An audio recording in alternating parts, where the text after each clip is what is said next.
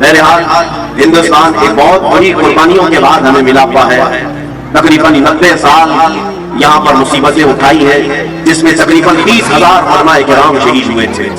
1947 تک 30,000 علماء کرام، بلکہ تاریخ میں یہ بھی ہے دلی سے لے کر کشمیر تک تقریباً راستے کے ہر جھاڑ پر، ہر درخت پر ایک عالم کی لاش لٹکائی جاتی تھی۔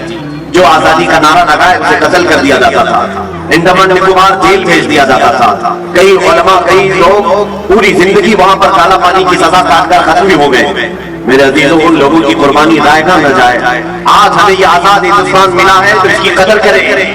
یہاں پر میں ہندو مسلم سارے تمام برادریاں جتنے ہندوستان میں ہیں سب سے یہی کہوں گا کہ آپس میں اتحاد و اتفاق کو برقرار رکھنے ہی میں ہندوستان کی بھلائی ہے، ورنہ ہندوستان کی ترقی پھر 50 سال پیچھے چلی جائے۔ اگر ہم آپس کے فسادات رائٹس کرتے ہیں، آپ کو معلوم نہیں ہے کسی بھی شہر میں اگر فساد ہوتا ہے، رائٹس ہوتے ہیں، وہاں جو تباہی ہوتی ہے اس شہر کو دوبارہ سٹینڈ ہونے کے لیے پھر سے 10-15 سال لگ جاتے ہیں۔ جتنے گھر ٹوٹے، جتنی بربادیاں ہوئی، دوبارہ صحیح ہونے کے لیے اسے 10-15 سال لگ جاتے ہیں۔ اسی طرح ہندوستان میں اگر یہ مذہبی طور پر فسادات ہوئے تو اس کا نقصان پورا ملک کو ہوگا۔ ملک پھر 50 سال پیچھے چلا جائے گا، پھر اس کو ترقی کرتے کرتے ایک زمانہ چلا جائے گا۔ اس لیے جو ہندو ہیں وہ بھی سمجھ لیں، جو سکھ ہیں اور عیسائی ہیں جو بھی ہندوستان میں جی رہے ہیں وہ سب سمجھ لیں کہ ہندوستان گنگا جمنی تہذیب کا ایک ملک ہے۔ یہاں عافیت اور بھلائی اسی بات میں ہے کہ نہ تم انہیں چھیڑو نہ ہم تمہیں چھیڑیں، یا کسی بھی طرح کے یہ بھید بھاؤ کے معاملات نہ ہو۔ ہندوستان نے جہاں ہم کو اذان پکارنے کی اذان پکارنے کی آزادی دی ہے، تمہیں اپنے مندروں میں عبادت کرنے کی بھی آزادی دی ہے، کرسچن کو اپنے ہاں عبادت کرنے کی آزادی ہے، گرودوارے میں اپنے عبادت کرنے کی آزادی ہے۔ تو میں یہ چاہتا ہوں کہ ہر کمیونٹی والا اپنی آزادی کے ساتھ اپنے مذہب پر عمل کرے، کوئی ایک دوسرے پر فورس نہ کرے۔ انشاءاللہ العزیز یہ اتحاد ہندوستان کو ایک دن دیکھنا پوری دنیا کا سپر پاور بنا کر کے رکھے گا۔ سپر پاور ہندوستان بن سکتا ہے صرف ہمارا یہ کمیونل رائٹس جو ہوتے ہیں، مذہبی فسادات یہ ختم ہو جائیں، اور ہم ایسے لوگوں کے خلاف لڑتے رہیں گے، اخیر تک لڑتے رہیں گے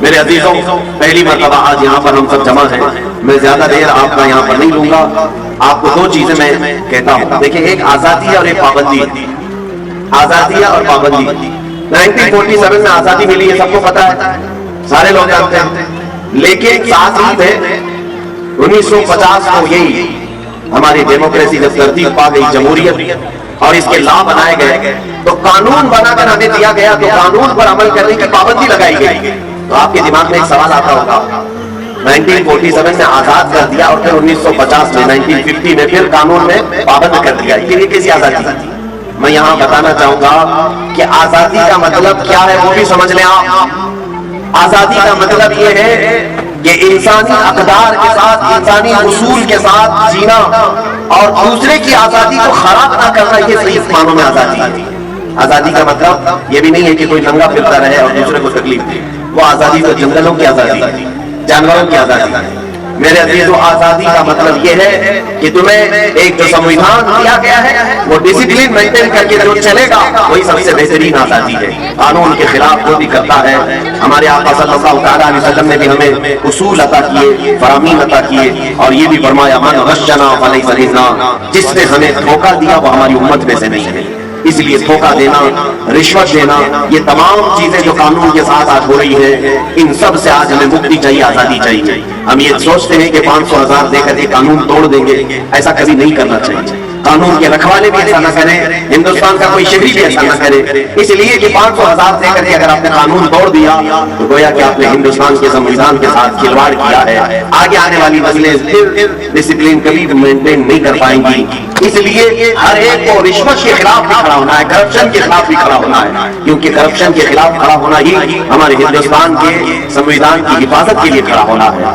تم نے اگر کچھ کیا ہے، آج تاج محل کو یاد کیا جاتا ہے اس لیے کہ تاج محل ایک عجوبہ ہندوستان کی ترقی کے اور ہندوستان کا سر اونچا کرنے کے لیے ایک بادشاہ نے دیا، لال قلعہ دیا ہے، قطب مینار دیا ہے، اور بھی بہت ساری ایسی چیزیں ہیں ہندوستان میں جو ہندوستان میں رہنے والوں نے اس کی ترقی کے لیے دیا ہے۔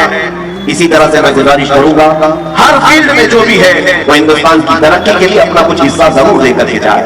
ظاہر سی بات ہے آج یہ بات یاد کی جائے گی، اگر آپ نے انجینئرنگ میں جیسے پلین بنانے والا کون تھا، سب سے پہلے ایروپلین کس نے اڑایا، وہ ہمیشہ یاد کیا جائے گا۔ کمپیوٹر کس نے بنایا، یہ ہمیشہ یاد کیا جائے گا۔ ٹیلی فون کس نے بنایا، یہ ہمیشہ یاد کیا جائے گا۔ ایسی کچھ ایجادات کرنے والے ہمارے پاس اسٹوڈنٹس ہونا چاہیے۔ میں ان کی حوصلہ افزائی کرتا ہوں، اگر کسی کے دماغ میں ایسی چیزیں ہوں تو سارے لوگ مل کر کے اس کی ہم مدد کریں گے، تاکہ ہندوستان میں جو بھی پروڈکٹ ہوگا، مینوفیکچرنگ ہوگی، پوری دنیا پر ہم اس کو ایسا پیش کریں گے کہ انشاءاللہ العزیز دنیا ہمیشہ یاد رکھے گی کہ اگر یہ چیز کسی نے بنایا تھا تو ایک ہندوستانی مسلمان نے بنایا۔ انشاءاللہ العزیز آج ہم یہاں عہد کر کے جاتے ہیں، اخیر میں صرف اتنا ہندوستان کے لیے دعا کروں گا، اللہ رب العزت کی بارگاہ میں مولا کریم ہم سب کو اتحاد و اتفاق کی زندگی عطا فرمائے۔ مولا رب العزت ہم سب کو نظر بد سے محفوظ فرمائے۔ خاص طور پر پاک سائٹ پٹرولی گھاٹ کوپر کے جتنے لوگ یہاں پر حاضر ہیں، آج یوم جمہوریہ کے موقع پر اے رب العالمین تیرے دربار میں ہم التجا کرتے ہیں، جس طرح آج ہم آزاد ہیں، ہمیں موت تک تو آزاد کی زندگی عطا فرما۔ مولا دوسروں کی غلامی سے ہم سب کی حفاظت فرما، پورے ہندوستان کے وقار اور عزت کو مولا تو دوبارہ فرما دے۔ جنہوں نے آج جس طرح سے بھی محنتیں کی ہیں، سب کو اس کی اپنی شان کے مطابق اجر عطا فرما۔ اے کریم خدا ان نونہال بچوں کے مستقبل کو روشن و تابناک بنا دے، ہماری ماؤں اور بہنوں کی عزت و وقار کو بلند فرما دے، ان کی کوکھ سے نیک و صالح اولاد نصیب فرما۔